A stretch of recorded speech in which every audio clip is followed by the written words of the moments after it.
Salam saudaraku yang dikasihi oleh Tuhan kita Yesus Kristus. Terima kasih sudah mendukung perkembangan channel ini. Tuhan Yesus memberkati kita. Pada video kali ini kita kembali dihebohkan dengan Murtadin yang percaya bahwa Yesus adalah Tuhan. Dia mengalami sakit, bahkan pendarahan yang luar biasa. Sehingga dia berjumpa dengan Tuhan Yesus dalam penyakit yang dia alami sendiri. Dia mengatakan bahwa dalam penyakitnya ada kuasa Tuhan yang menjamah dan menyembuhkan dirinya. Sehingga dia percaya dan berjumpa secara pribadi dengan Tuhan Yesus Kristus. Seperti apa kesaksiannya? Mari kita simak dan dengarkan bersama berikut ini. Aku sehatin aku dan anak aku, tapi Tuhan berkata lain. Tuhan bilang ini belum ada.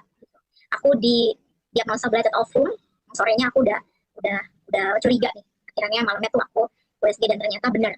Aku belum jalan ke rumah sakit. Besoknya tuh aku belum jalan ke rumah sakit. Jadi pas malam itu si dokternya udah diagnosa aku blighted ovum dan dia minta besok kamu ke rumah sakit ya atau kamu kesini lagi. Aduh, stres aku. Aku bilang aduh gimana ini ya kan. Biaya kuret berapa gitu. Aku masih nanya biaya kuret berapa dok gitu kan.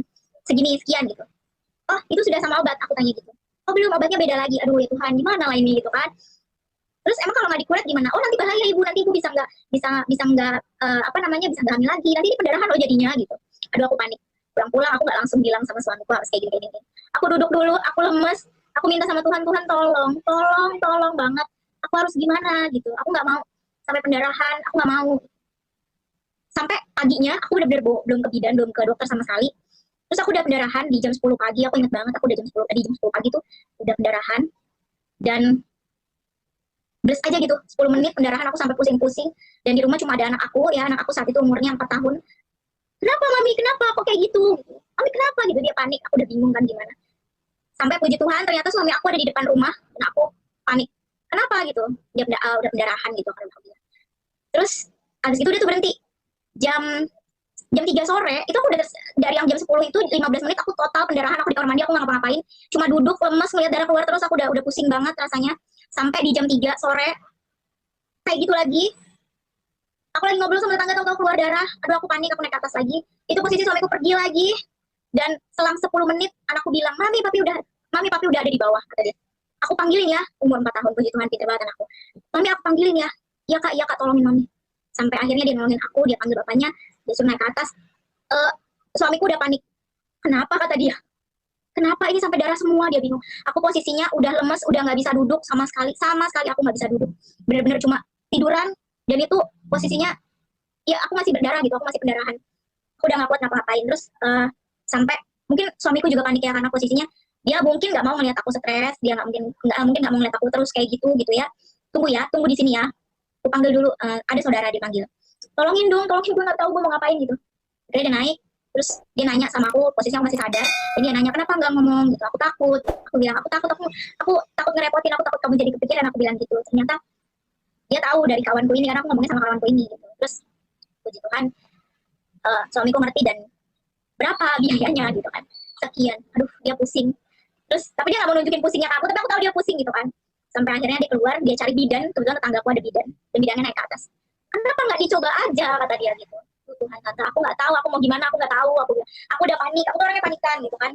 Sampai akhirnya tunggu ya tante, cek dulu ya kis kamu masih berlaku atau tidak, katanya gitu. Iya tante aku minta tolong ya, aku udah nggak kuat, aku udah pusing, udah nggak kuat duduk, tiduran aja aku pusing, aku bilang gitu. Iya tunggu sini dulu ya, tunggu, kata si tante ini, kata si bidan kan. Terus puji Tuhan pas dia balik, ayo Michael kamu bawa ini sini ke rumah sakit, bawa ini ke rumah sakit deh. Dan itu emang bisa tan, suamiku sampai nanya emang bisa tante, bisa, udah aku cek ini, udah tante cek kalau ini bisa kisnya.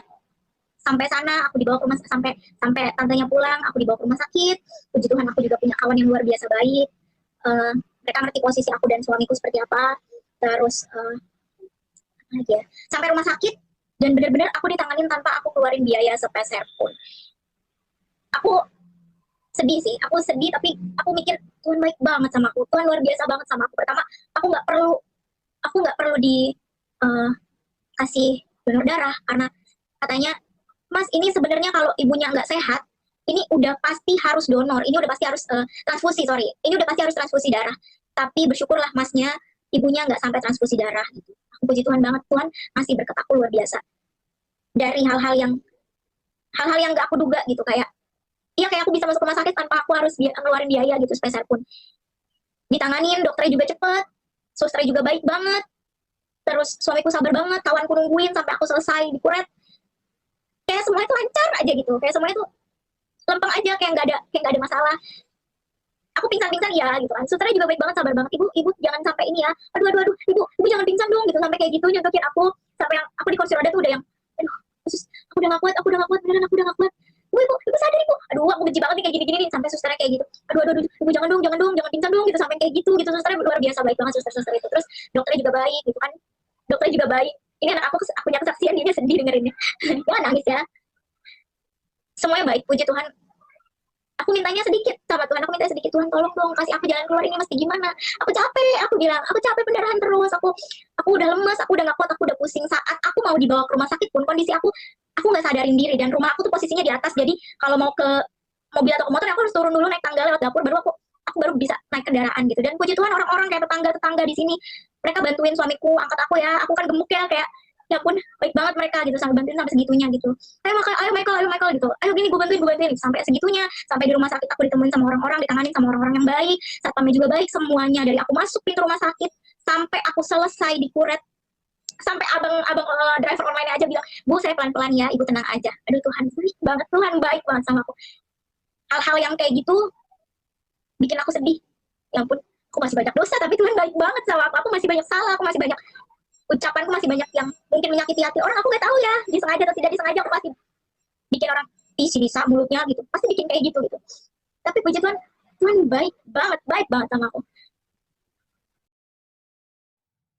Terima kasih sudah menonton video ini teman-teman.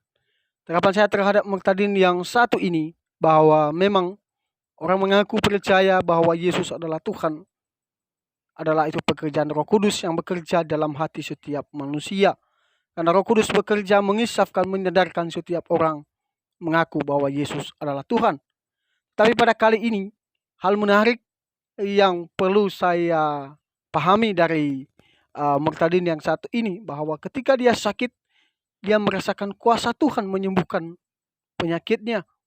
Bahkan dalam kesulitan hidupnya, ketika dia percaya pada Yesus, Tuhan memudahkan, Tuhan menyembuhkan dia dengan sangat luar biasa, sehingga imannya tetap kokoh di dalam Tuhan. Memang mengikut Kristus tidak harus mengalami mujizat, tetapi mengikut Kristus adalah sesuatu hal yang penuh dengan tantangan dan rintangan. Itulah sebabnya Yesus berkata, ikutlah aku dan pikulah salibmu. Jadi kita harus mengikut Yesus, kita harus pikul salib. Kita harus ikut menderita dengan Tuhan Yesus. Di mana Tuhan Yesus sendiri, dia dicaci maki, diludahi, bahkan disalib. Dia menderita, dia mengorbankan dirinya hanya untuk menebus dosa manusia. Itulah suatu teladan yang sempurna yang diberikan Tuhan Yesus untuk kita teladani, untuk kita taati, untuk kita lakukan dalam kehidupan kita sebagai orang percaya. Apapun tantangan dalam hidup ini, mari kita teguh di dalam iman kekristenan. Karena Yesus berkata, marilah semua kepadaku yang letih lesu, dia akan memberikan kelegaan. Marilah kita semua datang kepada Tuhan, karena Tuhan Yesus berkata, akulah jalan dan kebenaran dan hidup. Tidak ada jalan melalui ke Bapa kalau tidak melalui aku. Itulah sebabnya kita terus beriman dan terus bersaksi tentang kebenaran firman Tuhan dimanapun kita berada. Marilah kita untuk menjadi berkat dan garam, sehingga nama Tuhan dipermuliakan. Firman Tuhan sekali lagi berkata di dalam Matius 28 ayat 19 sampai 20. Yesus berkata, karena telah diberikan kuasa kepadaku di bumi dan di surga. Dan karena itu pergilah, jadikanlah semua bangsa menjadi pengikutku, dan baptislah mereka di dalam nama Bapa, Putra, dan Roh Kudus. Dan ketahuilah, aku akan menyertai engkau sampai kesudahan zaman. Jadi tugas kita sebagai orang percaya, memberitakan kabar baik, memberitakan kebenaran firman Tuhan dimanapun kita berada. Sekian saja tanggapan dari saya. Semoga video ini memberkati kita. Jangan lupa untuk di subscribe, komen, dan share video ini. Tuhan Yesus memberkati kita. Bye-bye.